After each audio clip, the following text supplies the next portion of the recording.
muchas gracias a todos y todas por venir. Quería empezar, como no, pues de otra manera, mandando un fuerte abrazo a toda la gente del País Valenciano y de Castilla-La Mancha que han sufrido las consecuencias de la DANA y que van a sufrir ahora otra un poco menor. Y creo que eso es un poco, ¿no?, la excusa para hacer este acto sobre ciudades y emergencia climática, que son seguramente dos realidades con las cuales, digamos, dos procesos con los cuales vamos a convivir en las próximas décadas, ¿no? Si algo define nuestra época es un mundo urbano, profundamente urbano, y un mundo que se va a enfrentar a un clima cada vez más hostil, al menos a corto plazo, ¿no? Las ciudades ya suponen el 50% de la población global. En España debemos estar como en el 80% según se mire, pero entre el 60 y el 80% de la gente vive en ciudades de más de 5.000 habitantes, un 25% en ciudades de más de 250.000 habitantes. Se espera que para 2050 esto sea en el mundo, el 80% viva en zonas urbanas. Y bueno, esto es un proceso que ha caracterizado, digamos, todo el siglo XX. El siglo XX al final es el siglo de la urbanización. En España también pasó a finales del siglo y esto va a continuar en lo que llamamos del siglo XXI. La gran novedad respecto al siglo XX es el otro factor que estamos hablando ya aquí, ¿no?, que es la crisis climática. Que mientras sigamos quemando combustibles fósiles y sigamos emitiendo gases de efecto invernadero a la atmósfera, pues vamos a tener que enfrentarnos a un clima cada vez más hostil, especialmente para los más vulnerables, pero no solo, tanto a nivel de, ¿no?, los más vulnerables en el planeta, pero también dentro de cada ciudad, dentro de cada país. Y nos vamos a enfrentar a una situación en la que habrá zonas del mundo en las cuales cada vez será más complicado vivir, ¿no? Bien porque sean inhabitables directamente a más medio plazo, o bien porque, como hemos visto, como la DANA nos ha hecho ver, ciudades en las que sea cada vez más difícil vivir sin disrupciones constantes de la vida cotidiana. Como dice, hay un activista climático americano, se llama Bill McKibben, que dice que lo que está pasando en este siglo es que se está achicando el tablero de la vida habitable, ¿no? Esto es lo que estamos viendo. Esto, en el fondo, es muy dependiente de cada ciudad, ¿no? O sea, en lo que hemos visto en la zona del sur de Valencia, en la Horta Sur, es lluvias torrenciales, ¿no? Si nos venimos a Madrid, probablemente estemos hablando, aunque tuvimos una DANA hace no mucho, el año pasado, el 23, en la zona sur de la comunidad, estaremos hablando, pues yo qué sé, ¿no?, por ejemplo, de olas de calor que hemos tenido este año. No ha sido tan malo como los dos anteriores, pero el 23 y el 22 fueron tremendamente graves y eso provoca que haya zonas que hay dificultades para dormir, mayores ingresos hospitalarios, gente que se muere en su puesto de trabajo por negligencias de las administraciones. Puede ser Filomena, que es, ¿no?, el efecto paradójico esto de que de repente tienes el cambio climático y eso hace que tengas más frío, y estas cosas los negacionistas les gusta señalar como pero en realidad es verdad, ¿no?, porque lo que pasa es que la corriente de chorro se desestabiliza y tienes zonas fríos polares que deberían estar en el norte del planeta, bajan a zonas mucho más del sur y el calor sube hacia arriba. O puedes tener otras cosas que, por ejemplo, no hemos visto todavía, pero que son posibilidades, no es por asustar a nadie, pero cosas que pueden pasar, es ¿no?, pues incendios en zonas periurbanas, como ha pasado, por ejemplo, en Atenas y podría pasar en Barcelona, que afectan a la ciudad, amenazan directamente a la ciudad, pero además generan como fenómenos de contaminación muy extremos con las partículas cuando se queman los árboles. Cuando hablamos de ciudades y de emergencia climática, hay como dos escenarios posibles, ¿no? El primero, digamos, que es el escenario malo y es el escenario que nos lleva a consecuencias trágicas como la DANA, es la combinación de tres factores, ¿no? Por un lado, un aumento progresivo de la intensidad y la frecuencia de los fenómenos meteorológicos extremos, las lluvias torrenciales, las olas de calor, los incendios, todo este tipo de cosas. Eso es una cosa que va a seguir pasando a corto plazo hasta que no dejemos de quemar combustibles fósiles. En segundo lugar, unas infraestructuras que no están adaptadas a la nueva situación, ¿no? O sea, un mundo pensado para el siglo XX, donde más o menos la temperatura era normal, donde no había una disrupción radical de nuestros sistemas naturales y climáticos. Y en tercer lugar, la existencia de gobernantes incompetentes y negacionistas al mando de dichas infraestructuras, por así decirlo, ¿no? Estos son los tres factores que harían del futuro una sucesión interminable de desastres mal gestionados.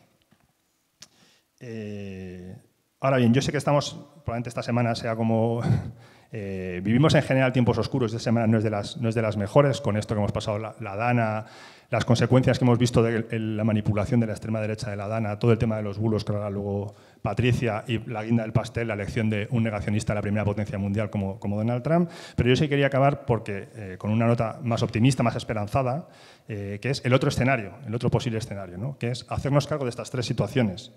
En primer lugar, podemos y debemos dejar de quemar combustibles fósiles cuanto antes, abandonar los combustibles fósiles de una forma rápida, justa y ordenada. Y aquí las ciudades tienen un papel fundamental ya reconocido por casi cada informe que sale, ¿no? ¿Cómo nos movemos? La movilidad urbana, ¿no? Las ciudades de 15 minutos, una movilidad activa, la capacidad de poder andar o ir en bici o coger un autobús rápido al trabajo sin tener que depender del coche. Las casas en las que habitamos, ¿no? Que sean más eficientes, que tengan autoconsumo, que no consuman gas. Todas esas cosas son cosas que dependen directamente de políticas urbanas, que se deciden no solo en las ciudades, pero también fundamentalmente en las ciudades. En segundo lugar, las infraestructuras, ¿no? Tenemos que construir infraestructuras para el siglo XXI.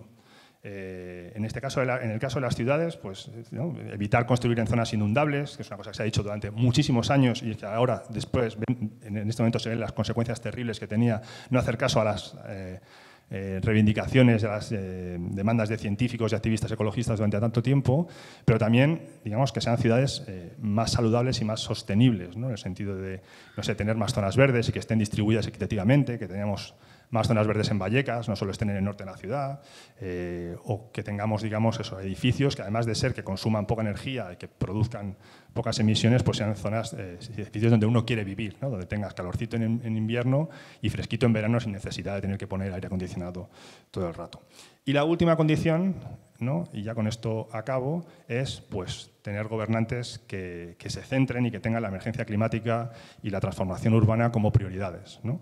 Que no se vayan de comida en la peor emergencia que ha sufrido tu ciudad, y que no solo eso, que hagan políticas en el día a día para transformar las ciudades, para adaptarse a este gran reto que tenemos. Y la suerte es que tenemos hoy a Rita Maestre, que es una de estas políticas y que además tengo el honor de presentar y que espero que sea la próxima alcaldesa de Madrid. Muchas gracias. Muchas gracias al panel de expertas y expertos que hoy van a contar las cosas más interesantes en este acto, ¿no? Y por tanto yo voy a hacer solo un par de breves reflexiones desde mi ciencia, que es la política, porque creo que tienen que ser ellas las que aborden las cuestiones científicas, ¿no? La primera reflexión, que puede resultar redundante o que hace un tiempo hubiéramos dicho que era una perogrullada, pero que hoy está en discusión, y está en discusión desde la extrema derecha y desde la derecha, es la idea perogrullesca, pero que, repito, es necesario recordar, de que la responsabilidad de los gobiernos es la de gobernar. Y que la frase que solo el pueblo salva al pueblo es una frase a la que hay que recurrir cuando no funciona lo que tiene que salvar realmente al pueblo, que no es el pueblo autoorganizado, sino el pueblo organizado a través de instituciones y de gobiernos a los que han elegido democráticamente. Al menos en las normas de convivencia que hemos construido durante los últimos 150 años, y hemos llegado a la conclusión de que la forma más eficaz y más democrática de gestionar los recursos públicos y las cosas que nos suceden es discutir cuáles son nuestras ideas, votarlas y después ponerlas en práctica a través de complejas maquinarias institucionales que tienen la responsabilidad de gobernar. Lo que ha fallado en la gestión de la Dana en Valencia no es la ciencia, ha sido la política. Ha sido una política que, a pesar de los avisos, a pesar de las predicciones científicas, a pesar de un conjunto muy complejo y muy sólido de referencias empíricas y científicas, ha decidido no mirar ahí. Y al no hacerlo y al provocar la peor catástrofe, al no gestionar bien la peor catástrofe natural sucedida en España en muchas décadas, también ha conseguido poner en cuestión el estado de las cosas, de las normas básicas sociales de las que nos hemos dotado durante mucho tiempo, ¿no? Y no creo que fuera una decisión consciente de Mazón, que creo que no da ni para eso, pero desde luego ha sido una consecuencia negativa, otra más, de esta gestión de la Dana, ¿no? A pesar de los avisos, a pesar de la EMET, a pesar de la Confederación Hidrográfica del Júcar, a pesar de todas las instituciones diciendo aquí va a pasar algo, pues una persona que lo negó hasta la 1 de la tarde, que después se fue de comida, que estuvo incomunicado, que yo aún me pregunto, habiendo gobernado, ¿no?, como muchas personas que estáis aquí, habiendo pasado años duros al frente de un ayuntamiento, en qué cabeza cabe y de qué manera puede ser normal cualquier día de la semana pasarte 4 horas fuera de tu puesto de trabajo. Aún os juro que no lo entiendo y creo que muchos que hemos estado en responsabilidades seguimos preguntándonoslo. La verdad es que esa pésima gestión solo ha agravado una catástrofe que ya iba a ser dura y que era ciertamente de dimensiones muy extraordinarias, ¿no?, lo cual quizás aún agrava más, ¿no? Lo que venía era muy grande y efectivamente el Gobierno no estuvo a la altura, pero nos permite, por ejemplo, podemos compararlo con una DANA anterior que sucedió en Valencia con un Gobierno distinto, donde 48 horas antes de que sucediera la DANA estaba convocado el CECOPI, durante 24 horas antes de que sucediera la DANA la UME estaba prevista y desplegada, donde más de 20.000 alumnos se quedaron en su casa ese día porque las autoridades así lo decidieron. Es decir, donde ante las predicciones científicas, quien tiene que responsabilizarse de gestionar lo común, que es un gobierno, actúa de forma distinta. En el caso madrileño, y creo que es una pregunta que vamos a empezar, que llevamos un tiempo haciéndonos y que ahora tenemos que hacernos quizás con más rapidez y con más urgencia, ¿no?, que es de qué manera adaptamos nuestra ciudad a los efectos particulares que en nuestra ciudad puede tener el cambio climático, que son distintos de los valencianos, y para eso necesitamos hablar con científicos y sentarnos a preguntarnos qué puede pasar aquí. Lo que pensamos, lo que vamos desarrollando desde hace un tiempo, es que probablemente los fenómenos que más nos vayan a afectar tienen que ver efectivamente con el calor extremo, ya no con olas de calor extremo, sino con semanas o meses continuados de calor extremo, donde la respuesta vete al Corte Inglés cuando hace calor, como ha hecho toda la vida, es una respuesta que ya no nos vale, porque el nivel de afectación a la vida cotidiana, a la calidad de vida, pero también a la economía y al empleo de nuestra ciudad, si miras las cifras de julio de los últimos años, pues lo que se ve en Madrid es que la actividad económica, porque la actividad vital y cotidiana se reduce, y por tanto también la económica, porque es una ciudad en la que cuesta estar en algunos momentos del año, no 1, 2, 3 días al año, sino durante muchas semanas.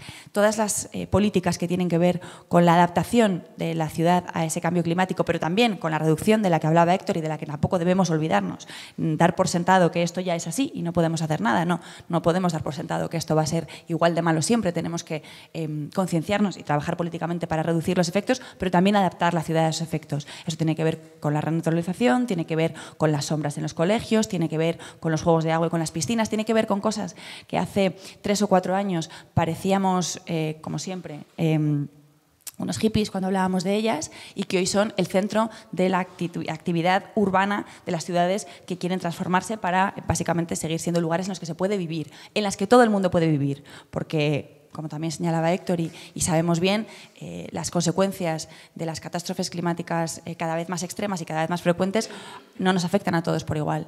Y no nos afectan a todos por igual ni por código postal, ni por barrio, ni por clase. Y por lo tanto, desde la política progresista, nuestra tarea es que la adaptación ponga en primer lugar de la línea, ¿no?, de prioridad precisamente los barrios, los códigos postales y las personas que hasta ahora se han visto menos beneficiadas de las políticas de adaptación urbana.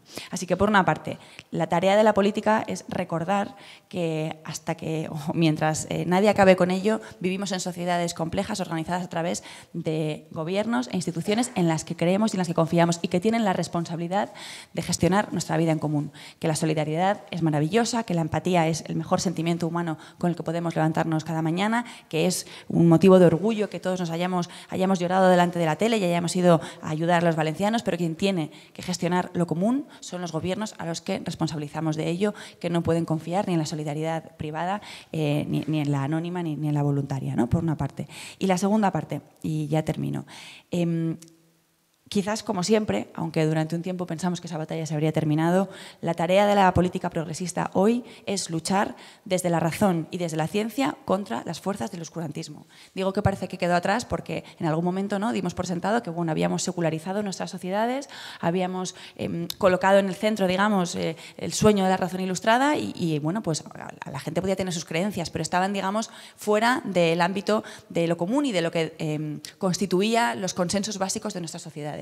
Eso hoy está en cuestión y para mí es de alguna forma extraño se hace raro ir asumiéndolo porque hemos vivido en sociedades muy secularizadas, bueno, pues como con esos consensos básicos en el centro, que hoy están puestos en cuestión desde los lugares más diversos, pero que coinciden en lo mismo, ¿no? En poner en cuestión la ciencia, en poner en cuestión la razón y en explicar desde muchos otros lugares lo que nos sucede como sociedad y como planeta. Esto tiene, digamos, grandes emisores de discurso, porque desde luego la campaña de Trump y en general la política norteamericana lleva algunos años de adelantamiento con esto. Tiene también grandes intereses, Rusia, China y otras potencias haciendo su trabajo, pero tiene también efectos que vamos viendo y que aquí parecen menores o frikis, pero que se van haciendo más generalizados, ¿no? Cuando hace 1 año y medio había alerta por una dana aquí en Madrid, no sé si lo recordáis, en Madrid ciudad no llegó, pero cerca de Madrid, en el sur de la Comunidad de Madrid, pues se llevó varios puentes por delante.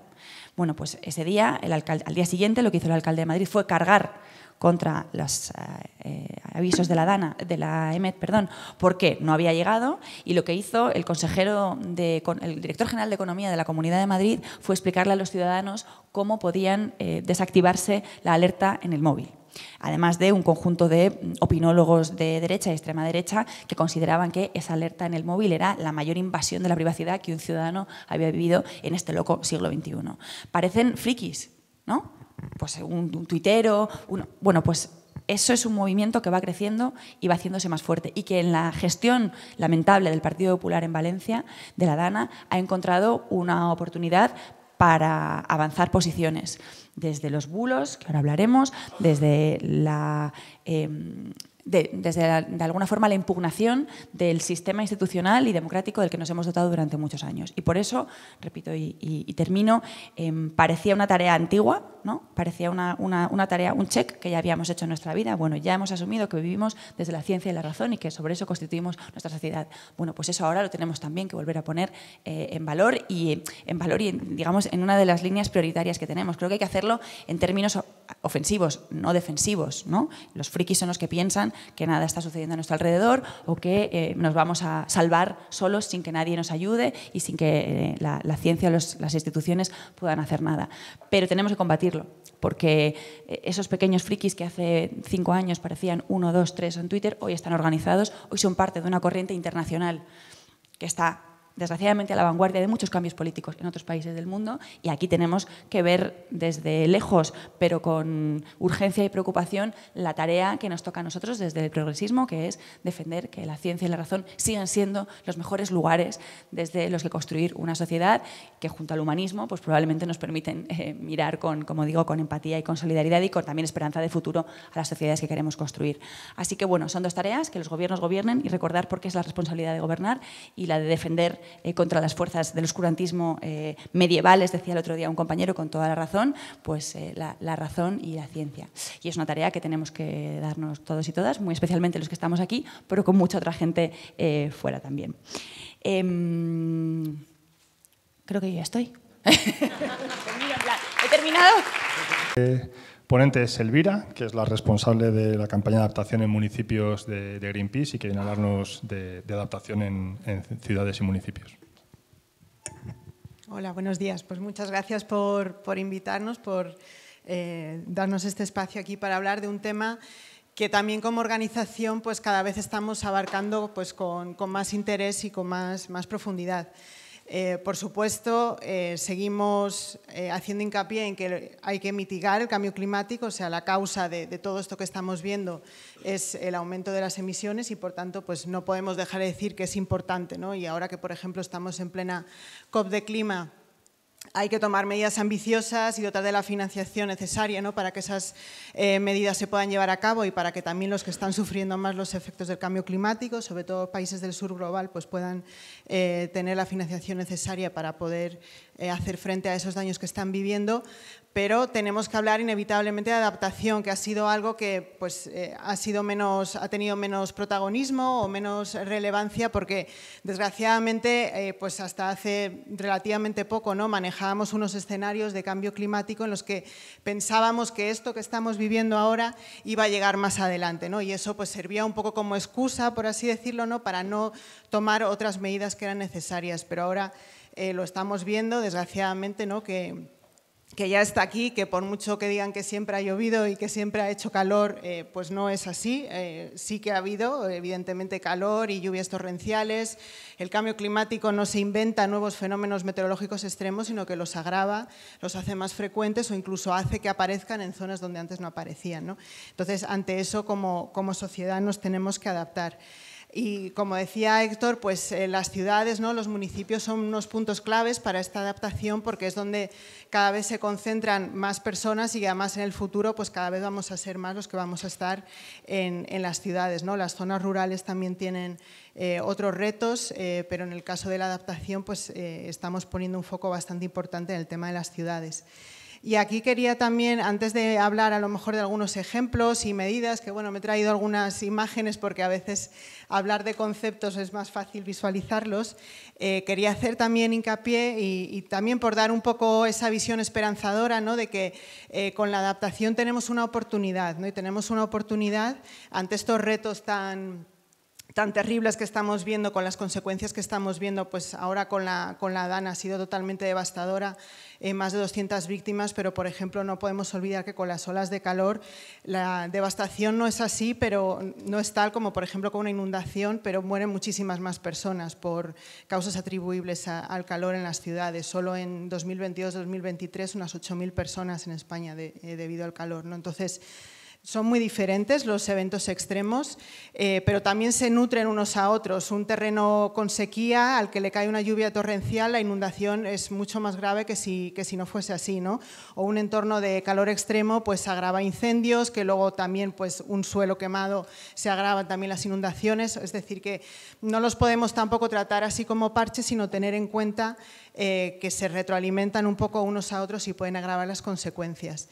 Entonces, a nivel de adaptación, por eso decía de tener un poco de, ante toda esta situación tan terrible, ¿no?, que estamos viviendo y que ya estamos presenciando, tenemos una oportunidad transformadora de transformar nuestros entornos, no solo en entornos más resilientes y más seguros para las personas, sino también, como ya han comentado, que sean entornos también más saludables, donde haya mayor bienestar, donde haya menos desigualdad, porque en la adaptación estamos viendo que también hay muchísima desigualdad, ¿no?, en las medidas que se toman o en cómo en unas zonas pueden estar más o menos adaptadas. Entonces, podemos abrazar esto, aunque lo que nos empuje a hacerlo sea una causa muy negativa, ¿no?, podemos abrazarlo como una oportunidad realmente transformadora, y nos gusta un poco también dar ese mensaje.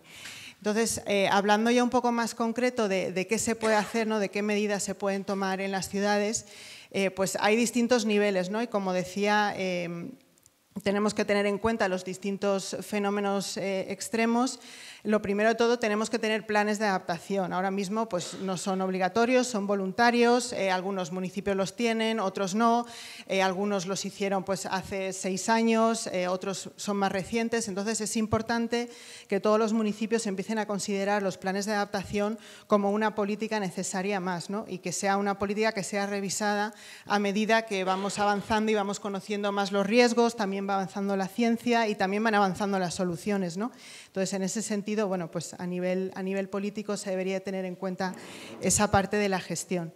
Y ante los eventos extremos, digamos que tenemos distintos niveles en los que podemos actuar, ¿no? Quizás el nivel, bueno, la base de todo primero es saber cuál es nuestra vulnerabilidad como municipio, ¿no? Y para eso pues necesitamos hacer unos mapas de riesgo, ¿no?, conocer dónde tenemos las zonas de más calor o dónde tenemos las zonas más inundables, y contraponer esa información con dónde tenemos la población más vulnerable, ¿no?, porque es importante para poder precisamente romper esa desigualdad y saber dónde tenemos que tomar las medidas prioritarias, ¿no? Dónde se encuentra, en el caso, por ejemplo, de las olas de calor, pues la población de mayor edad, a veces se concentra en determinados barrios de menor renta, que tendrán probablemente pues, las viviendas menos acondicionadas, probablemente en esas zonas también es donde se dan las mayores temperaturas, porque suelen ser zonas con barrios con menos zonas verdes, ¿no?, donde se encuentran los centros sanitarios, los centros de mayores, los entornos de los colegios. Entonces tenemos que hacer un mapeo, ¿no?, de poder juntar distintas variables para saber dónde tenemos los riesgos del evento y dónde tenemos la población que es prioritario que empecemos a proteger, ¿no?, para que esa adaptación sea equitativa para todos. Y una vez que tenemos esa información, pues ya tenemos distintos niveles, ¿no?, también para poder trabajar. A corto plazo y ante la emergencia, y como ya lo han comentado y hemos visto pues ahora también desgraciadamente con el tema de la DANA, ahí entran en juego pues, lo que son los protocolos de alerta, los sistemas de alerta, ¿no? Que se gestionen de forma eficaz, en tiempo y forma, para que realmente cumplan su función, pero también es muy importante que haya educación y formación para que las personas sepan cómo autoprotegerse. Por ejemplo, en el caso de las olas de calor, pues tenemos un poco más de conciencia, ¿no? De qué es lo que debemos o no debemos hacer, pero en el caso de la inundación, pues desgraciadamente, por ejemplo, muchas personas han fallecido por hacer precisamente lo que no tenían que hacer, ¿no? Que era bajar a sótanos, ir a resguardar sus coches o intentar desplazarse cuando era lo peor que se podía hacer, ¿no? Que había mayor riesgo. Entonces, saber cómo autoprotegernos como personas, pero también a nivel profesional, las personas que gestionan otras personas, ¿no? Pues a nivel de puestos de trabajo o personas que trabajan en centros de mayores o en colegios, ¿no? Que sepan también cómo actuar ante los distintos eventos para no poner en riesgo esas personas que tienen a su cargo, ya sean personas trabajadoras o personas mayores. Por ejemplo, hubo imágenes de una residencia, ¿no? Que estaba la gente, pues la persona que gestiona, por ejemplo, esa residencia, pues ante una alerta que sepa que no es el momento de tener una actividad, por ejemplo, en una planta baja, ¿no? Entonces, como ciudadanía tenemos que conocer un poco más cómo actuar para autoprotegernos y también en nuestra esfera profesional, ¿no? y comunitaria, cómo podemos proteger a las personas que tenemos a nuestro cargo. Pero eso es, digamos, ante la emergencia y más en el corto plazo. A medio y largo plazo es cuando podemos empezar a implementar también medidas que tienen esa capacidad también más transformadora, ¿no? Y ahí es donde me voy a centrar un poco en lo que son el papel, ¿no? de la naturaleza, de renaturalizar, que ya lo han comentado, porque aunque en este caso digamos que nos ha mostrado su lado más destructivo, ¿no? y más arrollador, puede ser nuestra gran aliada, ¿no? También para mejorar nuestros entornos urbanos. Entonces, tenemos que hacer hay distintos tipos de opciones y aquí es muy importante bajar la lupa a lo local, que necesita cada municipio, cada uno es diferente, tienen distinta orografía, distintos riesgos, distintas formas en las que está distribuida la población, entonces no hay una receta que sirva para todos, pero sí que hay como distintas medidas, ¿no? que se pueden tomar. Y ahí pues he querido traer pues algunas imágenes un poco para explicar lo que son las que se conocen como soluciones basadas en la naturaleza, es decir, usamos los procesos naturales a través de agua, de vegetación, para protegernos, que tienen sus propias funciones ya pues de mitigar temperatura, de filtrar, de acumular agua para protegernos y que nos ayuden también a crear esos entornos también más saludables y sanos. Esta imagen, por ejemplo, en China se está trabajando mucho lo que es el concepto de ciudades esponja, porque uno de los problemas que tenemos es que tenemos unos entornos urbanos totalmente impermeables, por los que el agua discurre pues, a gran velocidad, arrastrando pues, todo tipo de cosas, los sistemas de alcantarillado no son suficientes, entonces necesitamos hacer que nuestros entornos sean más permeables y eso lo podemos conseguir pues, con elementos de vegetación de distinto tipo, tanto con zonas verdes, con tramos de ríos renaturalizados, que por ejemplo, bueno, tenía aquí al final una imagen en el Manzanares, la verdad es que tenemos un buen ejemplo de cómo ha funcionado una renaturalización de un río, pero podemos hacer actuaciones, por ejemplo, esto es un parque inundable en Alicante, que no sé si lo conocéis, sí, el de la Marjal, que es una forma, digamos, de aliviar cuando hay grandes lluvias, es crear un tanque de tormenta, que es un espacio enorme, digamos, de hormigón subterráneo donde acumulas el agua. Pero puedes crear esa zona de alivio conjugándolo, por ejemplo, con la creación de un espacio verde, que es un espacio también que luego la ciudadanía se beneficia de él, es un espacio de convivencia, de salud. En este caso, además, también pues, recupera biodiversidad típica de humedales mediterráneos. Y lo que hace es que todo eso ahí, bueno, tengo un vídeo de cómo funciona, pero creo que no da tiempo porque es un poco largo. Lo que veis es que tiene esa laguna, digamos, artificial, o sea, esto por debajo lleva unas canalizaciones, por eso son como soluciones basadas en la naturaleza, porque llevan también una parte, digamos, de ingeniería. Entonces, todo el agua que discurre por la zona hasta la playa de San Juan de Alicante se canaliza para que llegue a este espacio y toda esa laguna, incluso los paseos que veis de grava, todo eso se inunda, o sea, tiene capacidad de acumular pues, gran cantidad de agua que luego se va soltando pues de forma controlada, ¿no? Y entonces así alivia el alcantarillado y estás, digamos, dirigiendo toda el agua de escorrentía a una zona concreta de la ciudad. Eso es un ejemplo de un espacio como muy grande, ¿no? Pero lo que nosotros decimos tanto para el calor como para el tema de las inundaciones es que tenemos que tener municipios salpicados de verde, ¿no? Que tengamos verde por distintos puntos de la ciudad, priorizando esos donde tenemos la población más vulnerable, porque la vegetación, los elementos verdes, pues no solo nos ayudan a infiltrar el agua, a acumularla, que entonces luego para periodos de sequía va a funcionar también muy bien porque podemos acumularla. Por ejemplo, en ciudades de Estados Unidos de climas muy áridos y muy desérticos se están implementando este tipo de soluciones para mitigar el calor y para poder acumular también agua con la que gestionas también luego la propia vegetación y alivias también periodos de sequía. Esto, por ejemplo, son lo que se llaman jardines de lluvia. Esto igual no son solamente unas plantitas puestas así en un parterre, sino que lleva pues toda una capa debajo de sedimento que filtra y unas canalizaciones para luego ese agua puede ir a unos depósitos o puede llegar a los acuíferos, ¿no? y disminuyes el agua que va discurriendo por las calles. Una azotea verde, esto también lo tenemos aquí en España, pero esto, por ejemplo, es en Nueva York. En Nueva York se están implementando también mucho de este tipo de soluciones porque tienen también pues, unos riesgos de inundación importantes y el alcantarillado no da abasto. Entonces se pueden generar azoteas verdes, huertos urbanos, fachadas verdes, en el caso también de las olas de calor, que luego son autosuficientes también en cuanto al riego, mejoran la biodiversidad y ayudan a limpiar también el aire, ¿no? Generan entornos más saludables. Esto, por ejemplo, esto es en un barrio de Barcelona en el que también pues, se han conjuntado zonas igual de permeabilización verde con pavimentos verdes, pavimentos permeables, es decir, que evidentemente tenemos que andar por algún sitio, no vamos a ir andando directamente por los parterres, pero están diseñados con materiales que permiten que absorban mucha más agua y que no sean tan impermeables como los que tradicionalmente tenemos en nuestras calles. Y ahí a la derecha veis un poco pues, un esquemita que acompaña también a este diseño que se ha hecho ahí en Barcelona, que explica eso que digo, ¿no? Cómo luego pues, todo eso lleva pues, un drenaje y una canalización, ¿no? Lo que se conocen como sistemas urbanos de drenaje sostenible. Entonces, mejoras el entorno del barrio, le dotas de espacios verdes, de sombras, que te ayudarán luego también con el calor y estás también mitigando los episodios de lluvias torrenciales. Esto, por ejemplo, también esto creo que es en la ciudad de Valencia, es un pavimento permeable en una zona peatonal. Los pavimentos permeables, en este caso, pues hay distintos tipos. Aquí lo vemos con un poco como de césped, ¿no? Pero pueden ser también carriles bici y entonces lo estás conjugando también con diseños de movilidad. Es decir, que se pueden integrar de distintas formas para que funcionen bien para la ciudad, ¿no?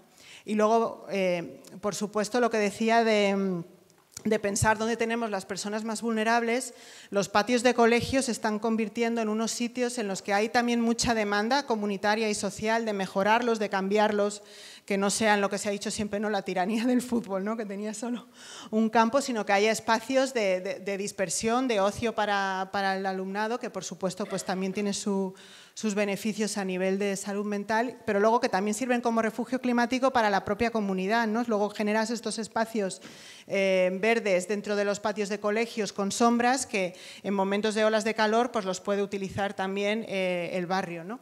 En el caso de los refugios climáticos, este año, por ejemplo, se ha generado bastante conversación sobre ellos. Como decían, pues también ha habido que explicar bien lo que es un refugio climático. Un refugio climático no es mandar a la gente al cine ni a un centro comercial, es decir, tiene que ser un espacio que reúna unas condiciones de temperatura, de comodidad, que esté abierto en las horas que hace falta, porque yo he visto ejemplos de si esto es un refugio climático pero cierra a las 2, entonces es como ya a las 2 de la tarde me tengo que ir con todo el calor a mi casa, entonces tienen que cumplir unos requisitos pues eso, de que realmente cumplan su función, ¿no? Y ahí podemos tener bibliotecas, centros culturales, hay muchos espacios municipales que se pueden habilitar, pero eso teniendo en cuenta que tengan esas condiciones, ¿no?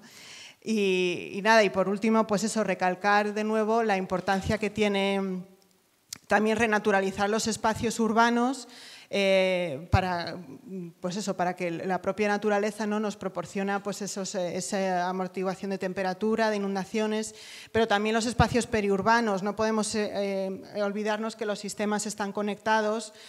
Por ejemplo, en el caso de la Dana, pues tenemos que pensar en todos los tramos del río, todo el cauce, los humedales que tenemos alrededor, todos esos entornos naturales que se han urbanizado o que están dañados, no cumplen sus funciones de drenar el agua, de absorberla. Si canalizamos excesivamente los ríos, están desprovistos de su vegetación y de su morfología así sinuosa, que hace también ralentizar el agua, se construyen llanuras de inundación. Es decir, tenemos que tener en cuenta que son sistemas vivos y que si los mantenemos en un buen estado, ya no es solo por su propio valor ecológico, sino por lo que nos proporcionan a nosotros. Y tener en cuenta los escenarios a futuro, sobre todo hablando de zonas inundables o de calor. Desgraciadamente, los riesgos que tenemos hoy en día probablemente no sean los mismos que dentro de 20 años, ¿no? Entonces, tener eso en mente para no exponer a las personas directamente a los riesgos si no es necesario. Y bueno, pues esto quería contar un poco, dar un poco de esa imagen de esperanza, de entornos sanos, saludables y justos, que creo que es lo que nos puede proporcionar la adaptación bien orientada. Muchas gracias. Muchas gracias, Elvira. Una de las cosas que pasaron en Valencia y digamos que falló en varios niveles o que no se supo gestionar bien fue todo el sistema de emergencias y de alertas, ¿no? Entonces, para hablar de ello tenemos aquí a Alejandro, que es compañero diputado en la Asamblea de Madrid por Más Madrid Verde Secuo y portavoz de la Comisión de Medio Ambiente. Muchas gracias, Héctor. Muchas gracias por la invitación a esta mesa redonda. Buenos días a todas y a todos. Portavoz de Medio Ambiente, Agricultura e Interior, porque es una consejería que incluye también Interior. ¿Por qué? Pues porque la dirige un bombero, ¿no? Y entonces, como el bombero ya llevaba la agencia de emergencias, pues se trajo a Medio Ambiente todo este tema. Bueno, ahora a lo mejor hasta tendría sentido, ¿no?, después de lo que hemos visto en Valencia, ¿no? Juntar clima y emergencias, pues al final está resultando ser la profecía autocumplida, ¿no? Por desgracia. Bueno, yo os quería comentar así muy rápidamente algunas cuestiones que sean algunas lecciones que deberíamos aprender a partir de lo que ha pasado en Valencia, que efectivamente no es la primera vez que pasa. Aunque sí con esta gravedad en España, concretamente, porque no sé si alguno de aquí conoce una ciudad que se llama Derna.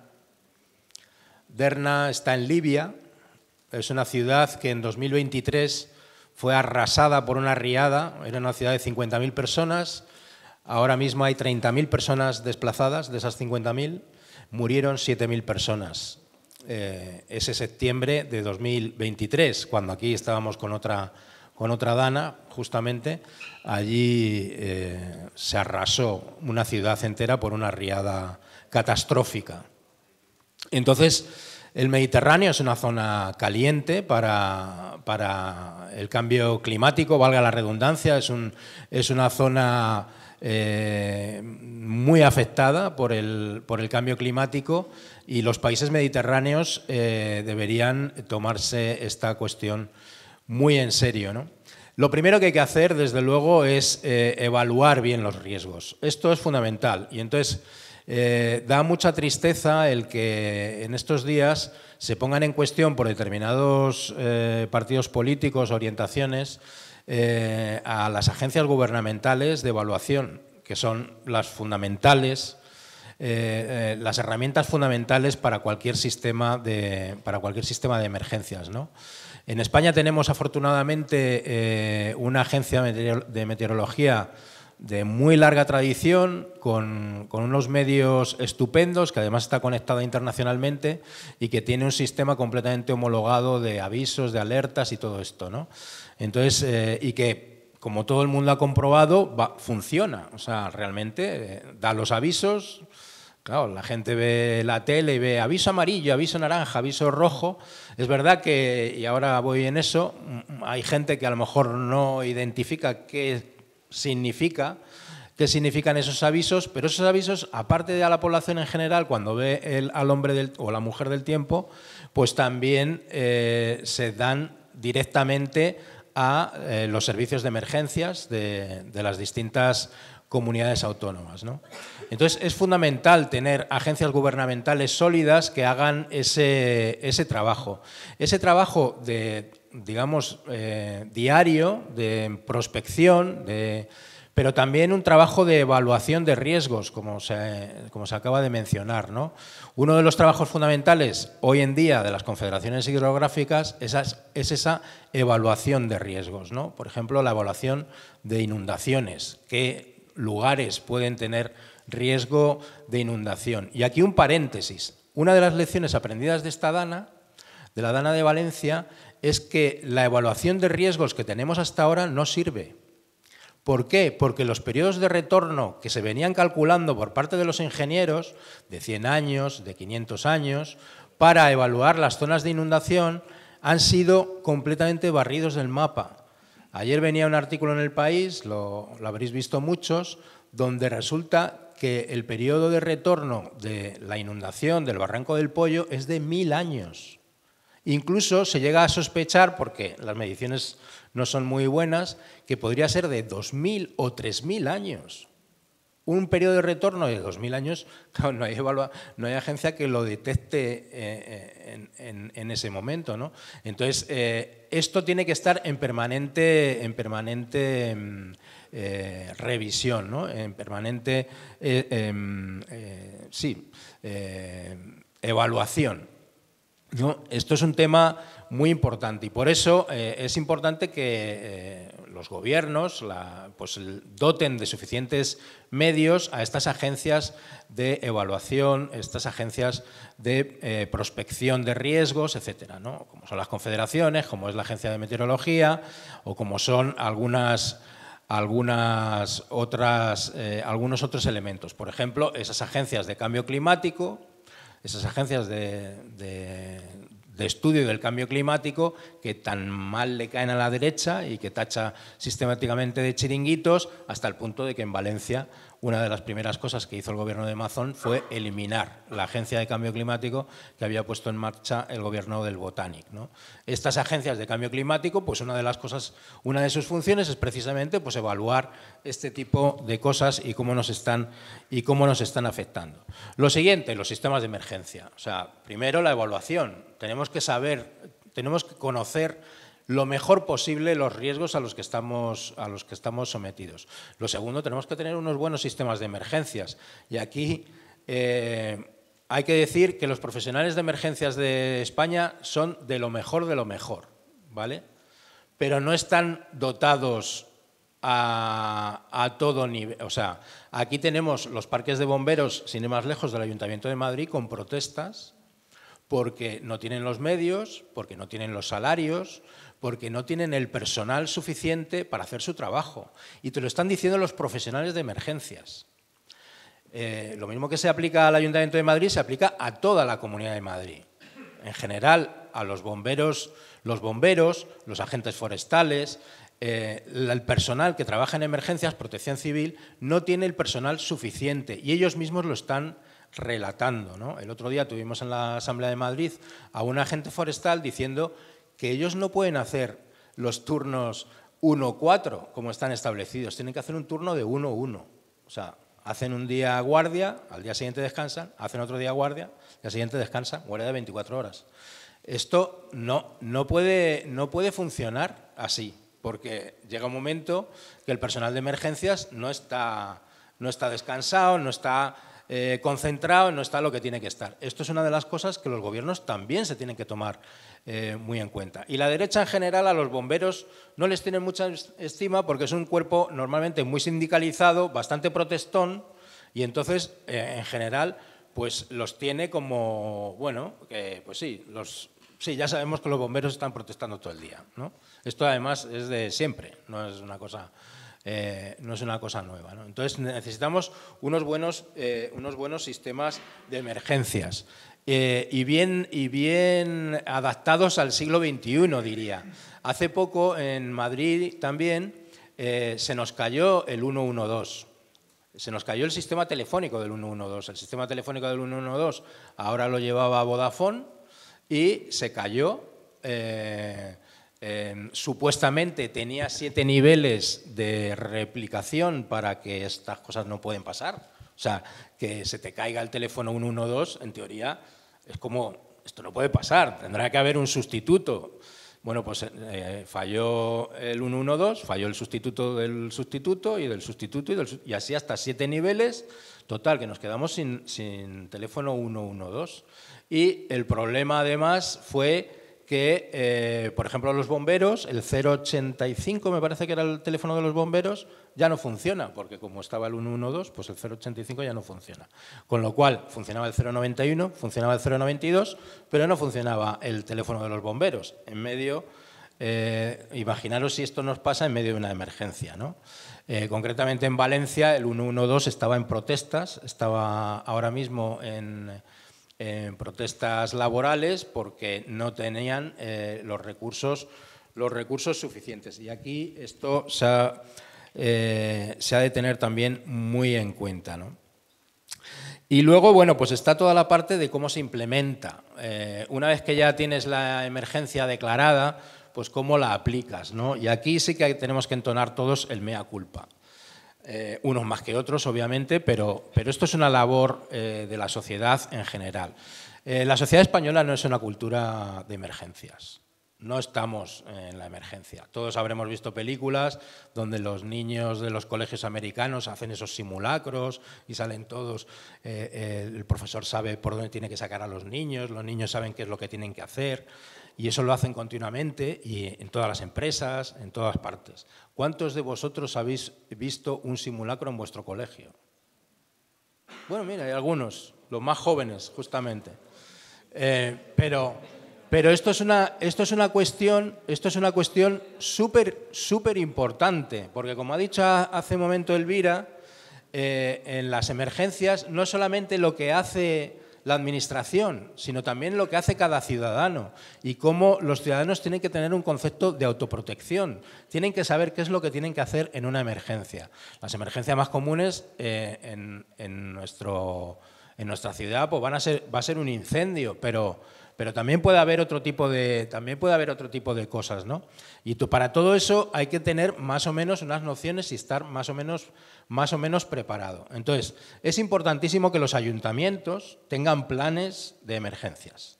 Es importantísimo que los de adaptación y de emergencias, bien diseñados, bien adaptados, y no vale con tener un plan de emergencias de hace 25 años, porque estamos viendo cómo la realidad nos va adelantando iba a decir por la derecha, pero no sé por dónde, ¿no? O sea, la realidad nos está sobrepasando.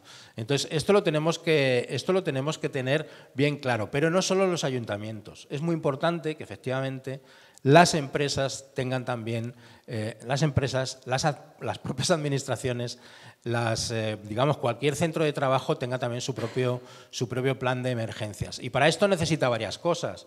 Primero, necesita saber cuál es su riesgo, y ahí volvemos a lo de que tiene que haber una evaluación previa de cuál es el riesgo al que uno está sometido, una evaluación del riesgo, pero también conocer su entorno, saber si, por ejemplo, si tu calle es más o menos inundable, en fin, cuáles son las zonas seguras, en fin, una serie de cuestiones que hay que diseñar en una emergencia. Y por último, efectivamente, yo creo que necesitamos cambiar la cultura de emergencias de la sociedad española y hacerla más consciente de que estas cosas pasan. Y cada vez pasan más a menudo. O sea, en Madrid, claro, efectivamente, el cambio climático parecía una cosa que era muy lejana y tal. Pero es que en Madrid, el año pasado tuvimos una dana que tuvo víctimas mortales, a pesar de que el señor Almeida, efectivamente, luego salió haciendo iba a decir el borrico, sí, el borrico, diciendo que es que la EMET, a ver si es que la EMET no podría precisar mejor dónde va a caer la lluvia. Oiga, perdone, o sea, seguramente la decisión de suspender el partido del Atleti ese día, de cerrar todos los espectáculos ese día, salvó vidas. Porque, claro, en el momento en que la gente se mueve porque va a ir a un partido, porque no va a perder la entrada del teatro, cualquier cosa de estas, pues esa persona que le han suspendido la función de teatro, por ejemplo, se queda en su casa y ya no está en la carretera expuesta a que pueda haber cualquier cosa, ¿no? Acordaros que en esa dana murió gente, se destruyeron 2 puentes o 3 en la zona de Aldea del Fresno, y bueno, y hubo varias urbanizaciones prácticamente arrasadas por la inundación del río Torote. O sea, quiero decir que, perdón, del río Perales. O sea, que es una cosa que pasa. Pero es que en 2021 tuvimos la Filomena. Y acordaros de la Filomena. Almeida dijo, nada, van a caer 5 centímetros, ¿no? Y como van a caer 5 centímetros, aquí 5 centímetros de nieve en la ciudad de Madrid significa que los autobuses no andan. Aunque sean 5 centímetros. Lo malo es que no fueron 5, fueron 15. Entonces, claro, ya fue el caos absoluto. Pero lejos de aprender de esto, pues se repitió el año pasado, ¿no? Y bueno, pues creo que todas estas cosas pues son lecciones que hay que aprender. Ahora estamos viendo, claro, que el que no corre vuela. En cuanto hay un aviso rojo de algo, pues todo el mundo, hay que cerrar los colegios, hay que cerrarlo todo, ¿no? Pero claro, después de que le hemos visto, es una desgracia, después de que le hemos visto la desgracia que ha supuesto la dana en Valencia. En fin, lo dejo aquí y pues en el coloquio seguimos. Venga. Estoy, la verdad es que contenta de que hayamos encontrado un hueco, hayáis encontrado un hueco en este debate para hablar de la información, de la relevancia de la información y de la desinformación, ¿no? Porque yo creo que estamos en un momento crítico en el que esa barrera entre la información correcta, científica y rigurosa y el bulo salva vidas. O sea, estamos en un momento en el que realmente esa parte de la información o la desinformación es extremadamente relevante, ¿no? Y como digo, salva vidas. El ejemplo lo hemos visto claramente, ahora mismo lo estábamos hablando en la Dana, ¿no? Hemos visto cómo las narrativas de desinformación han empezado o empezaron probablemente, o yo lo observé desde las presas de Franco, después fueron hacia la EMET, después fueron hacia la Cruz Roja, porque también empezaron a decir que la Cruz Roja solo salva a negros y no salva a los afectados de la Dana. Bonaire, por supuesto, estábamos hablando antes, ¿no?, de la cantidad de gente, además, también lo estábamos comentando antes con Sara, en entornos progresistas, sobre todo gente muy, muy joven, ¿no?, que está fuera de los lugares en los que podemos acceder los medios de comunicación tradicionales, ¿no?, particularmente en las redes sociales, cómo esa gente está recibiendo desinformación y bulos y siguen insistiendo en que en el Parque de Bonaire hay muertos y había muertos, ¿no? Entonces, es muy difícil enfrentarse a todo eso porque estamos en una situación en la que nosotros, por ejemplo, como periodistas dentro del país, cuando estábamos con el bulo de las presas y haciendo perdón, un tema sobre las presas, ellos ya estaban con los muertos de Bonaire, ¿no? Es decir, ellos son capaces de cambiar la narrativa de la desinformación muchísimo más rápidamente del que nosotros los informadores o vosotros o los científicos con los que trabajamos o los políticos progresistas, digamos, somos capaces entre todos de lidiar con esa desinformación, ¿no? Pero ¿qué sabemos? Ahondando un poco en lo que decía Alejandro, ¿qué sabemos de la información en desastres, ¿no? Pues él tiene razón. O sea, cuando la gente está informada sobre desastres, hay un estudio de la ONU muy interesante que dice que se reducen hasta un 30% las muertes.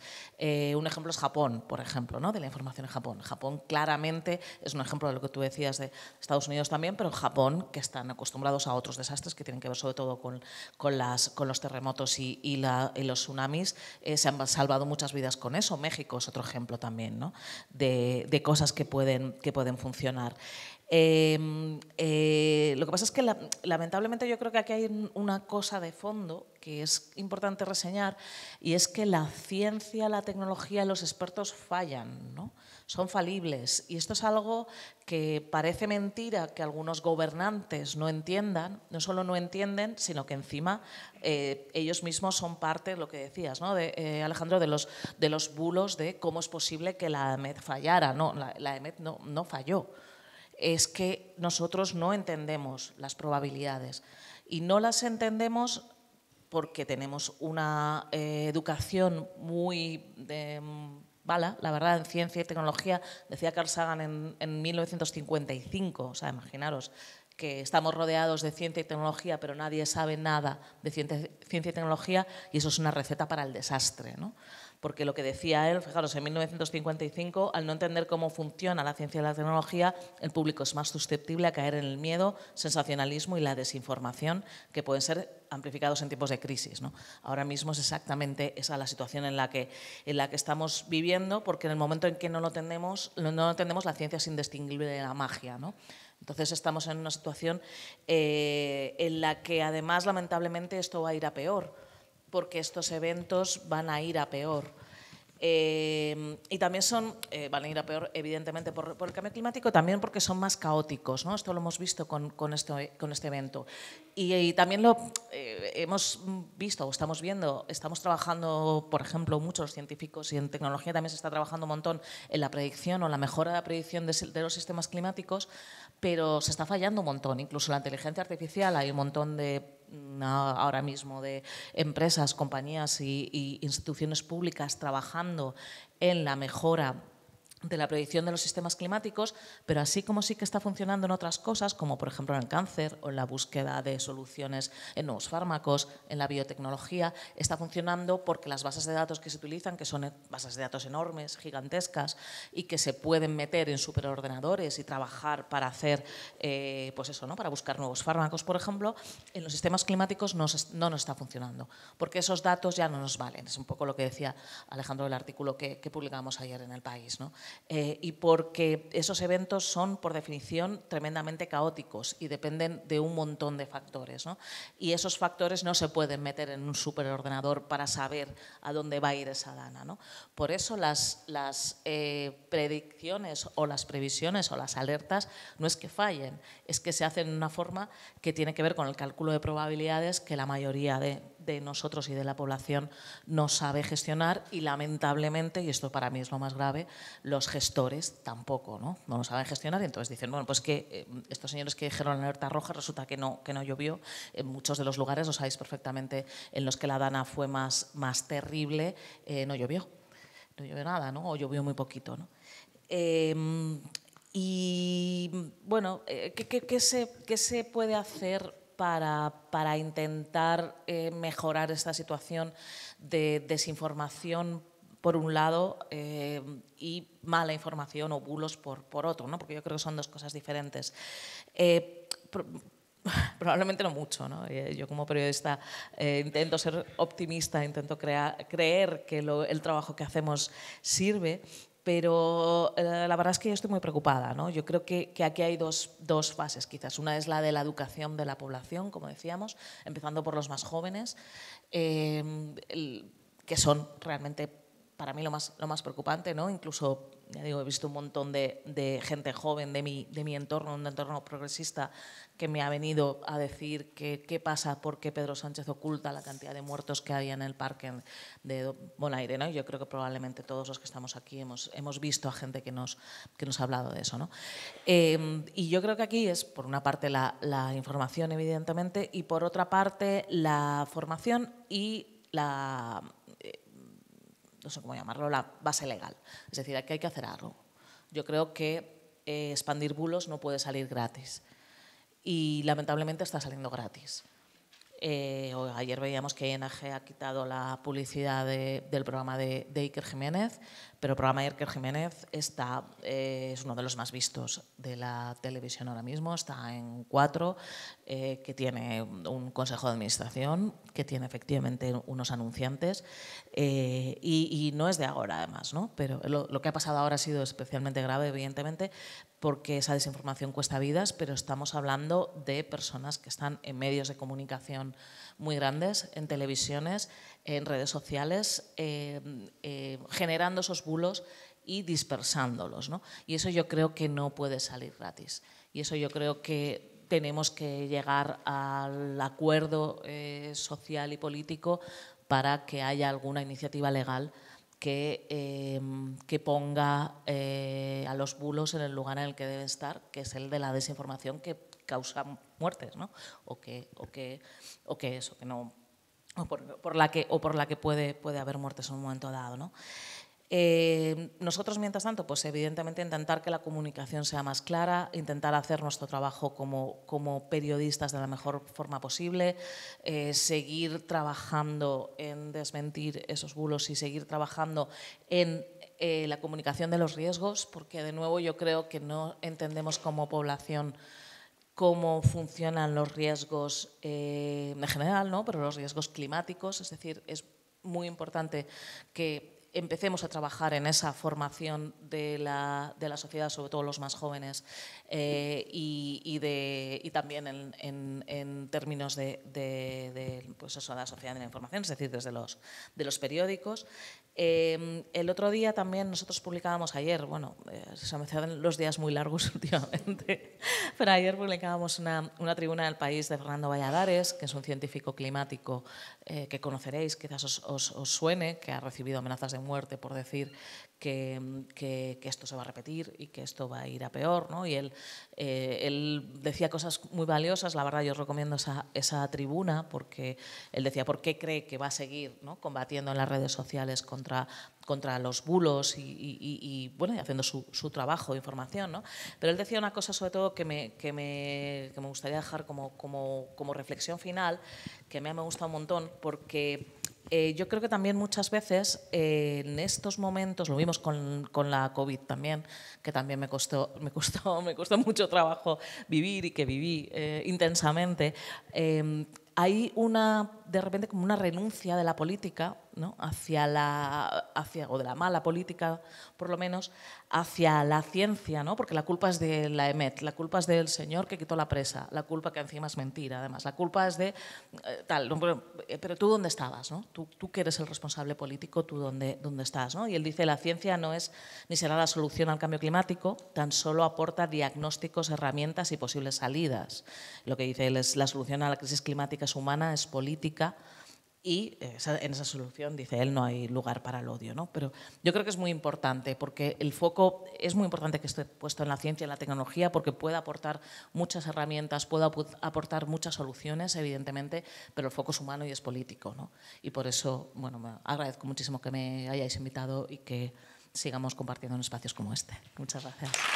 Como que quería decir en torno a las emergencias, y es que creo que hay una cosa de la que no se está hablando nada o muy poco en la preparación de las emergencias y en el análisis de qué ha pasado en Valencia, y es la llegada de la ayuda postemergencia. Creo que en Valencia y creo que tiene mucho que ver con todas las cosas que hemos hablado hoy, sobre todo con las dos cosas, ¿no?, sobre las que ha hablado Rita.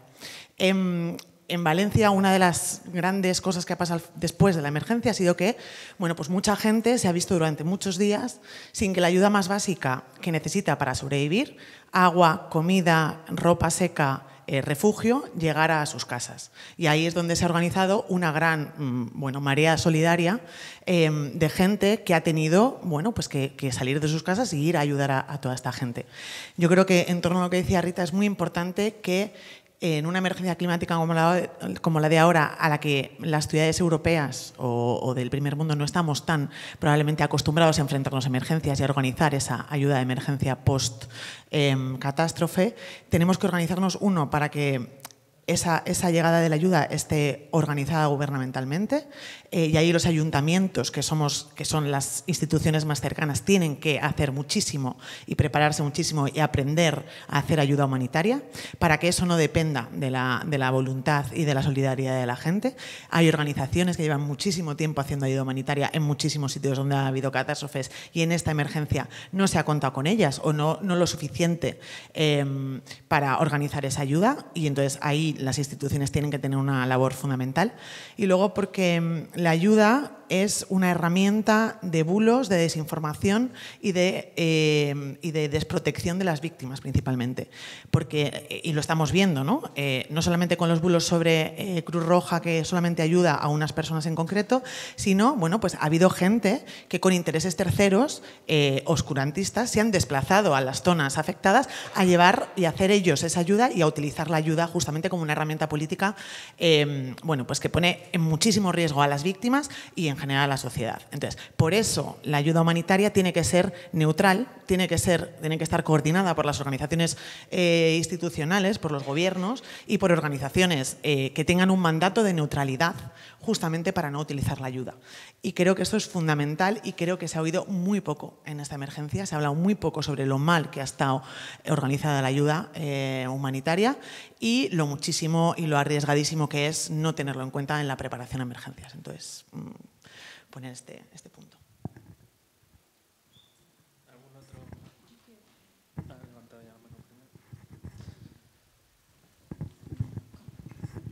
Hola, buenos días. A mí lo que más me preocupa es la prevención y la prevención pasa por la educación. Yo, que soy enseñante, me parece muy interesante que, bueno, pues que todas estas cosas en la escuela la trabajemos, en las escuelas, en los institutos. Yo sé que eso es cargar más contra nosotros, que nos están cargando muchas cosas, pero esto es fundamental. El que, para mí, el conocimiento de la causa es lo que evita que se produzcan males mayores. Si nosotros, y además también va contra la desinformación. Si tú estás convencido de algo, por mucho que alguien te insista en que eso no ocurre, pues vas a decir que, bueno, pues que tu raciocinio te dice que lo que estás diciendo es una estupidez, como muchas estupideces que hemos oído durante esta dana. Yo solamente quiero decir eso, que, bueno, pues que es verdad que nos van a cargar más a los enseñantes, pero que esto es fundamental. Fundamental porque nos va la vida en ello.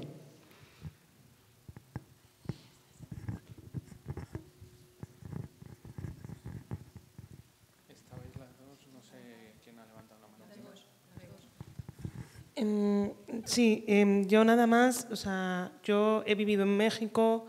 Tengo familia mexicana. Cuando todo esto pasó, estábamos todos viendo las noticias, había mucho ruido, ¿no?, de qué se está haciendo mal, por qué la gente está haciendo esto.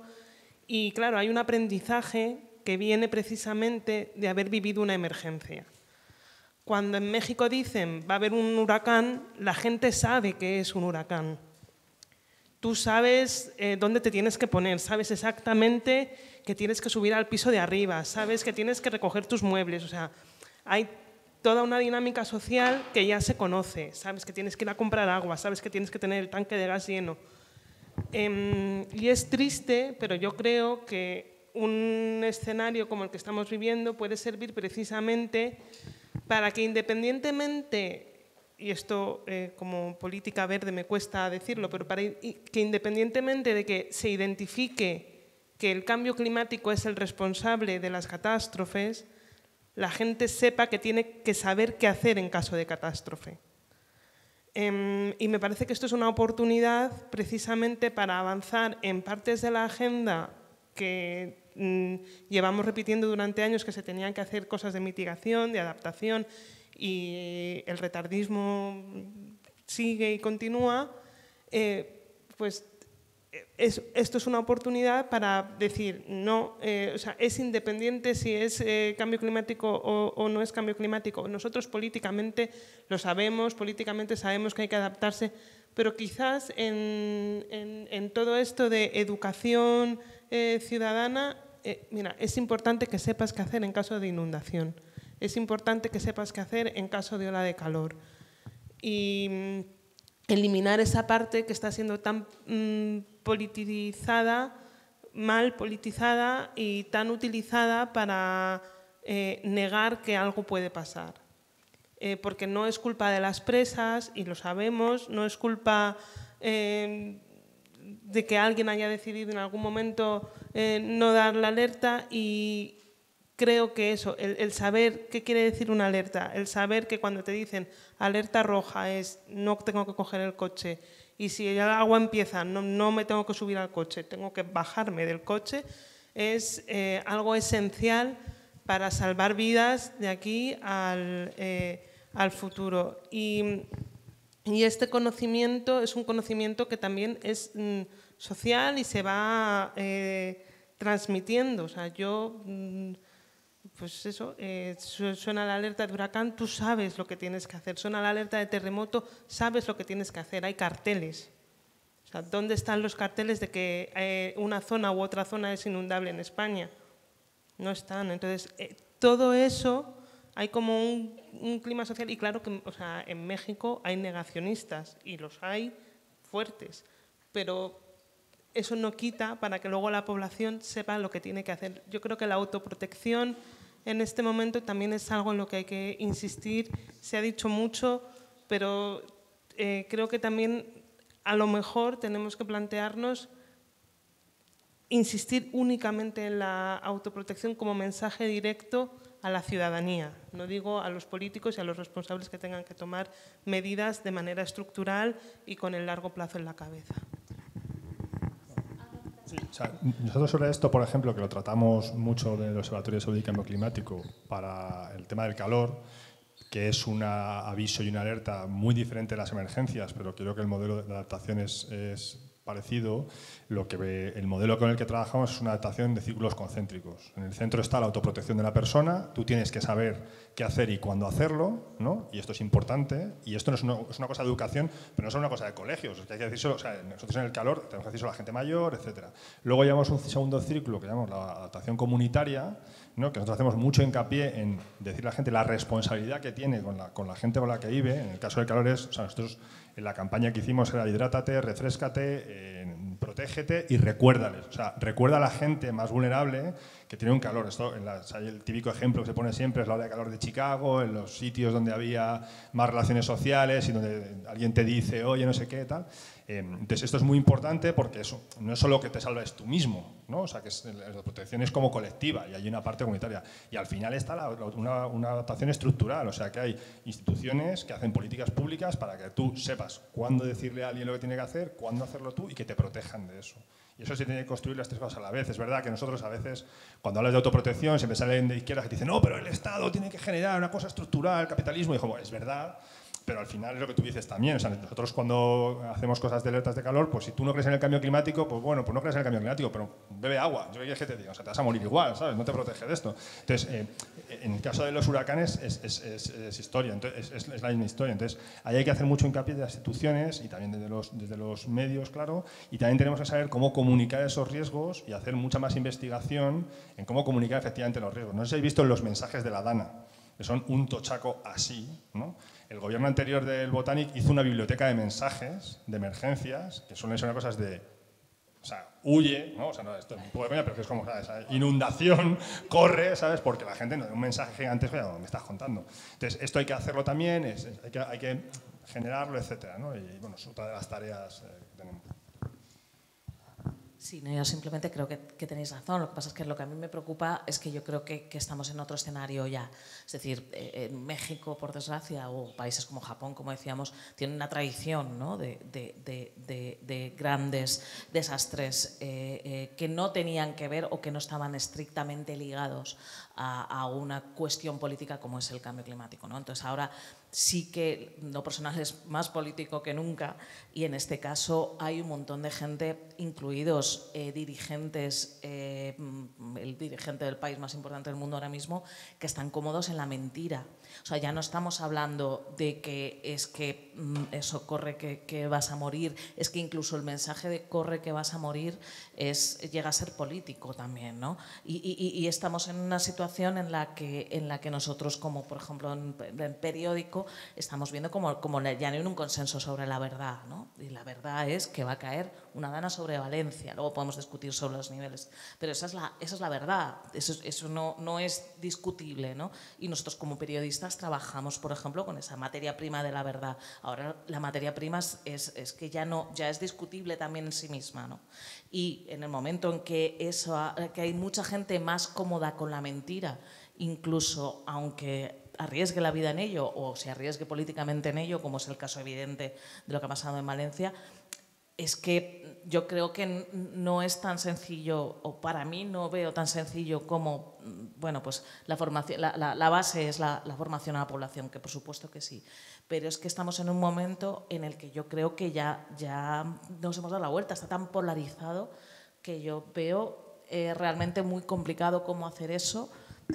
Lo estabais diciendo antes, o sea, el alcalde de Madrid se rió y el señor consejero al día siguiente dijo que había que desactivarse las alarmas, ¿no? La jefa de emergencias decía que no sabía que había una alarma a los móviles. Es que, quiero decir, estamos en un momento tan polarizado que a mí lo que me preocupa es eso, ¿no? Que los gestores políticos estén también en esa cuestión tan polarizada y estén polarizados también en la verdad, ¿no? En la realidad.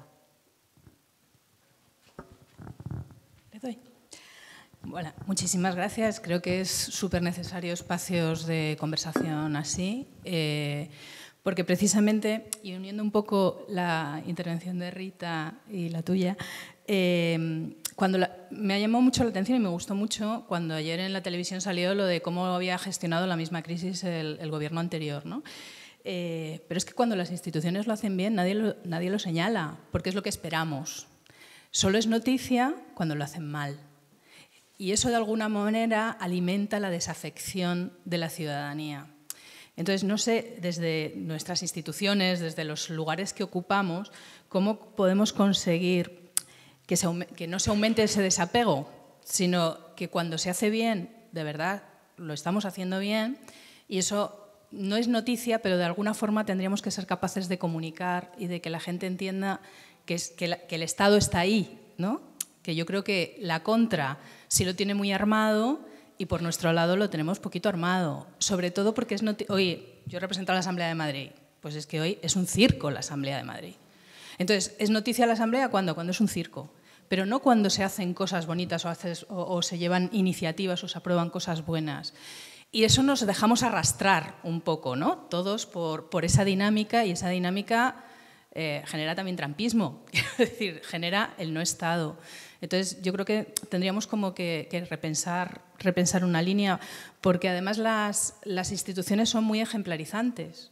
Yo me acuerdo cuando yo trabajaba en el Congreso que en los presupuestos llevábamos que a ver si el Congreso o la Zarzuela o edificios así muy emblemáticos ponían azoteas verdes.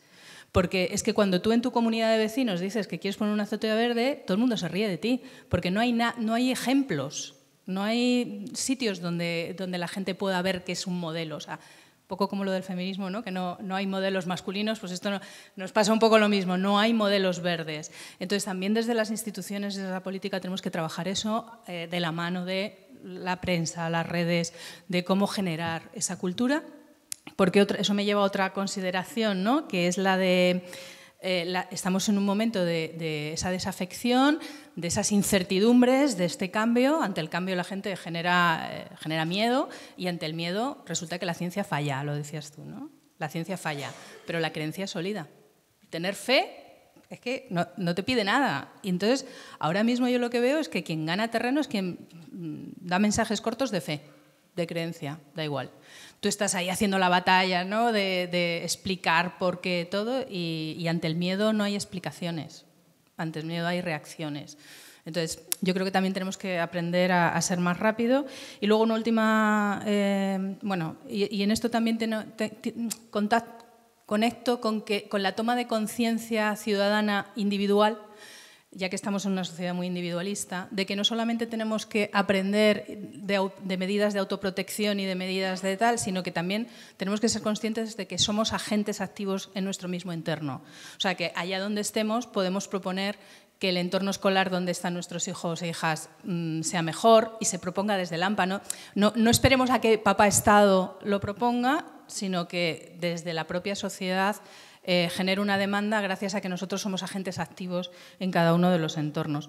Y luego, una última consideración, por lo mío, de que yo llevo movilidad sostenible, la ocupación del espacio público. O sea, yo creo que esta ocupación donde se ha visto todos los coches, cómo han ocupado los espacios, han taponado las calles y han impedido salvar a la gente, nos tiene que hacer replantear que las calles, y lo vimos en el COVID, las calles son lugares y espacios para vivir, no espacios solo para transitar. Y ahí, enhorabuena por todas las medidas, me las he apuntado todas. Y nada más, muchas gracias. Todos los desastres pasan, ¿no? Incluso en los incendios mucho más, ¿no? Es el sufrimiento del mundo animal, ¿no? Como que este supremacismo que hemos instalado, ¿no?, de la especie humana, que yo particularmente la saco del mundo natural, ¿no? Ya, cómo ese sufrimiento es obviado, ¿no? Porque de repente hemos caído en que hay un montón de albergues de animales que están sufriendo, no tienen comida tampoco, están muriendo de hambre los animales, perros, gatos, o sea, y de repente hemos caído, esto existe también, ¿no? Pero no caemos en que esta riada se ha llevado a cientos de miles de especies, o sea, de animales, ¿no? Desde insectos esenciales como las abejas hasta todo tipo de seres vivos, ¿no? Incluso vegetales, ¿no? Cómo esto desaparece el foco, somos especial, lo único que enfoca ese foco, y todo lo demás desaparece cuando además llegamos al consenso de que todo pasa como que el mundo natural tiene que ser una herramienta, y además en plena sexta extinción, ¿no? Estamos en una sexta extinción causada por el supremacismo de la especie humana, ¿no?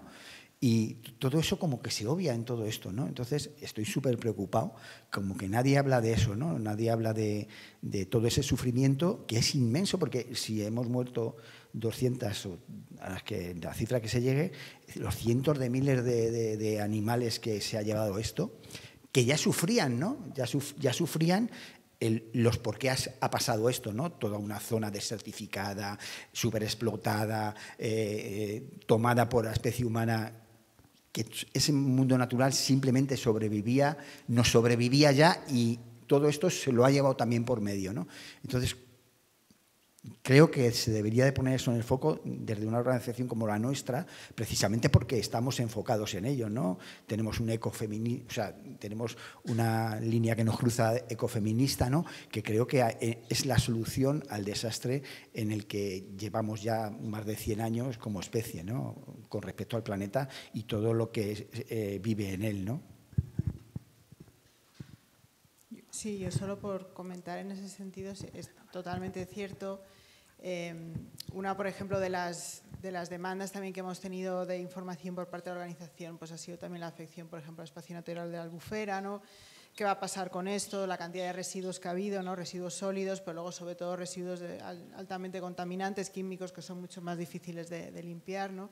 ¿Qué está pasando con los campos de cultivo, que han quedado totalmente arrasados? O sea, y esto además ha venido en un momento, digamos, estratégicamente bastante curioso, ¿no? Porque ha sido al finalizar una COP de biodiversidad y al empezar la COP de clima, y está poniendo todavía más de relevancia, y es algo que se viene demandando, ¿no? Y de hecho para el año que viene se quiere hacer unir las dos COPs. Bueno, podemos discutir de la utilidad o no de esos foros, ¿no? Pero la crisis de biodiversidad es otra de las grandes crisis planetarias que tenemos junto con el cambio climático, y nosotros desde luego queremos hacer hincapié que en todo esto, tanto para la adaptación, la mitigación, la biodiversidad no solo es víctima, sino que también es solución.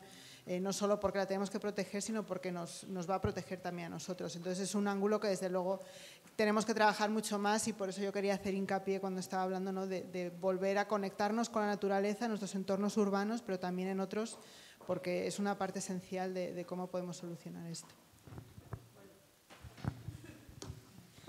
No sé si alguien más quiere decir algo más. Sí, tengo yo el poder, así que ahora lo paso.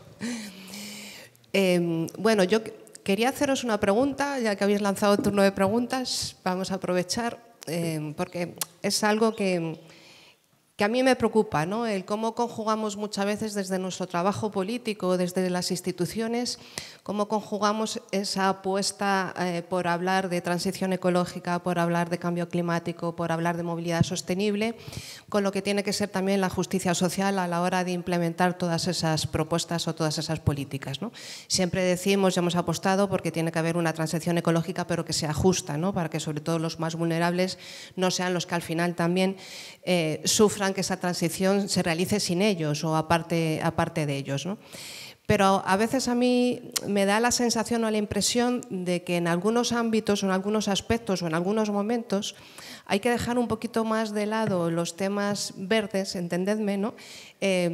Por darle más protección o más impulso a los temas de justicia social, ¿no?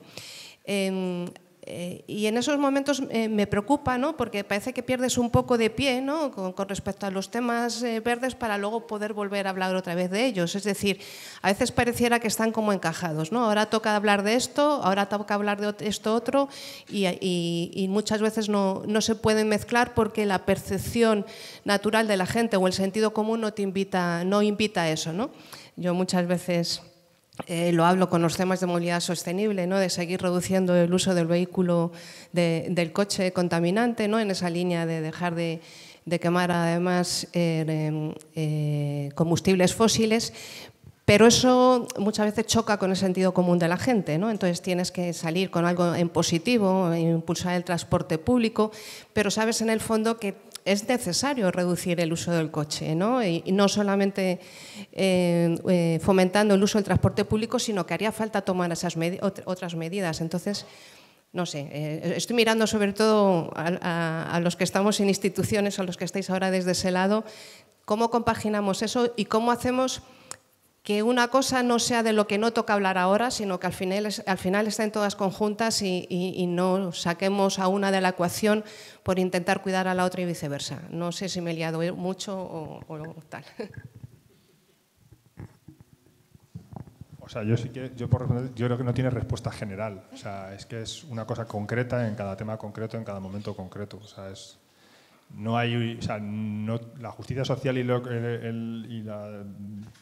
digamos, la transición ecológica a veces coinciden, a veces chocan y a veces es más importante una, a veces es más importante otra y no se puede decidir de antemano. O sea, solo desde una concepción ideológica en la que tú consideres que es más importante siempre la justicia social antes que la lucha por la transición ecológica, cuando a veces es simplemente retrasar, ¿no? O sea, que muchas veces, a veces las restricciones que tú haces o las cosas que pueden ser injustas a corto plazo van a ser beneficiosas a medio plazo. Y esto pasa también en la propia justicia social. Hay veces que haces una huelga y eso es un coste para todos a corto plazo. Son molestias para muchísimos ciudadanos, pero tiene un sentido y que se ven a medio plazo. Entonces, no podemos hacer ninguna movilización de justicia social que no beneficie inmediatamente a todas las personas. No. Pues en la transición ecológica va a ser igual, a veces va a haber molestias y no digo que esto no sea problemático, pero también es un esquema que hay que empezar a tratar. No creo que tenga respuesta general porque a veces hay que priorizar una, a veces otra y es lo que tú dices, a veces tienes que hacer cosas de argumentario y a veces son políticas públicas que tienen ciertos costes y ciertos beneficios y cómo se reparten.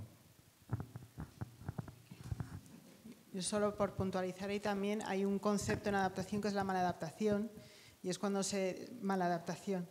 se diseñan medidas que tienen un efecto negativo, ambiental o social, y eso es precisamente lo que hay que evitar. Un ejemplo claro es la gentrificación verde, o sea, si te empiezas a crear espacios verdes en unos barrios y en otros no, y estás desplazando a población, y de hecho hay movimientos, ¿no?, de equidad espacial, de que no quiero tener espacios verdes en mi barrio porque va a subir el precio de los servicios y de la vivienda y todo. Es como, entonces, es cierto, hay que buscar ese equilibrio, pero por lo menos desde nuestro lado de la organización estamos haciendo un encaje complicado, pero para siempre tener los dos focos delante, porque la transición tiene que ir acompañada de justicia y de eliminar desigualdades. Sí, yo quería comentar que precisamente, o sea, entenderme, la Dana esta ha sido una desgracia para muchísima gente y es un espanto, ¿no?, que haya ocurrido, pero al final lo que nos da también es una herramienta para profundizar en la transición, o sea, para explicarle a la gente de una manera todavía más clara que es imprescindible que hagamos la transición. La transición tiene que ser justa, pero es imprescindible que la hagamos, porque si no, al final el que sufre este tipo de desastres climáticos, el que más los sufre es precisamente el más vulnerable, el que está en un mayor que está en un piso, en una planta baja, dentro de un casco urbano viejo, que ya... O sea, esto es lo que... Porque claro, seguramente los ricachos de Paiporta no vivirán en Paiporta, vivirán en sabe Dios dónde, ¿no? Y vivirán en un chalet en la sierra. Entonces a eso no les afecta la inundación. Esto hay que tenerlo en consideración. Pero sobre todo yo creo que lo que hay que hacer es no bajar los brazos. O sea, precisamente esto lo que nos implica, lo que decía Valladares ayer.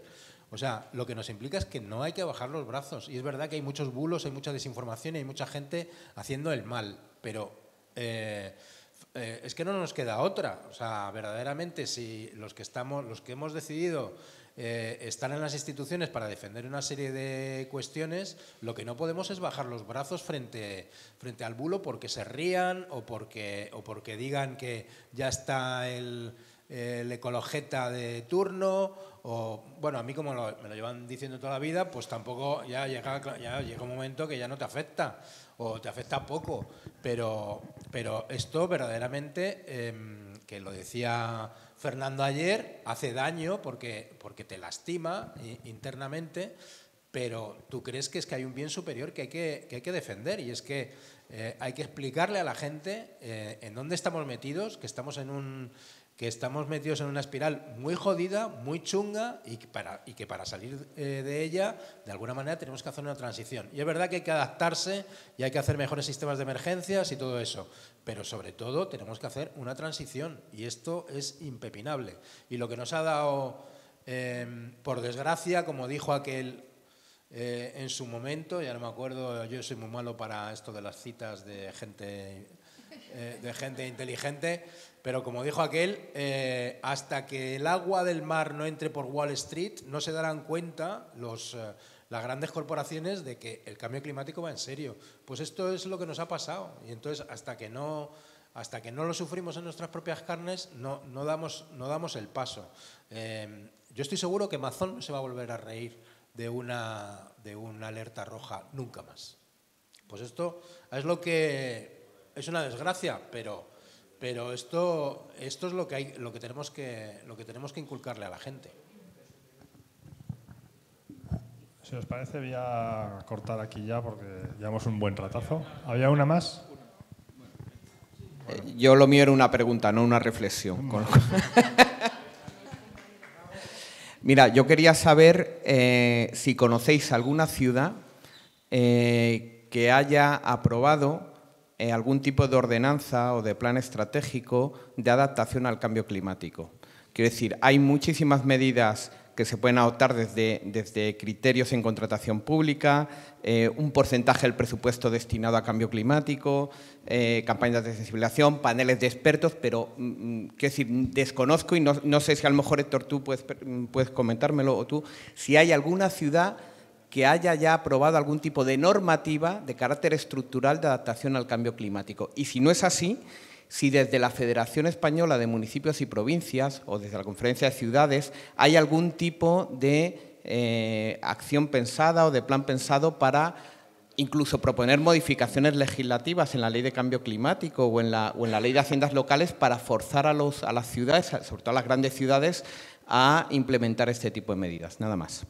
Sí, hay distintas escalas, o sea, a nivel internacional hay movimientos internacionales de pactos de alcaldes, el colectivo C40 y CLEI, que son ciudades, pero estos son movimientos voluntarios que sí que se están juntando y están haciendo, pues, en función de las distintas realidades que tienen, pues, implementación de medidas y planes de adaptación. A nivel nacional tenemos un plan de adaptación al cambio climático, pero lo que decía yo antes, a nivel municipal son voluntarios. Este año, por ejemplo, desde la organización hemos hecho un análisis de 15 ciudades, de planes de adaptación que hay. Son totalmente diferentes unos de otros, no hay una plantilla, por así decirlo. Uno de los que hemos visto que están, por ejemplo, mejor estructurados, el plan de Barcelona, por ejemplo, porque integra muy bien la parte social, la parte de soluciones, digamos, más basadas en la naturaleza, como he dicho, tiene mapas de riesgo, o sea que dentro de luego lo que se está haciendo hay muchos niveles, ¿no?, de detalle, de transversalidad y luego de cómo se llegan a implementar las medidas, pero a nivel de España tienes muchísimos ejemplos de planes de adaptación. Luego, lo que hay que ver, la ciudad de Madrid, bueno, tiene también, desde 2017 hay un plan que incluye medidas de adaptación, pero luego pues son muy diferentes y por eso yo decía que es importante que se vayan revisando, que se actualicen y que sean obligatorios, que no sea una cuestión voluntaria el tener esa planificación y que sea muy transversal, es muy importante para que sean realmente efectivos. Pues eso, pero que hay muchos. Pues si os parece lo dejamos aquí y... Gracias.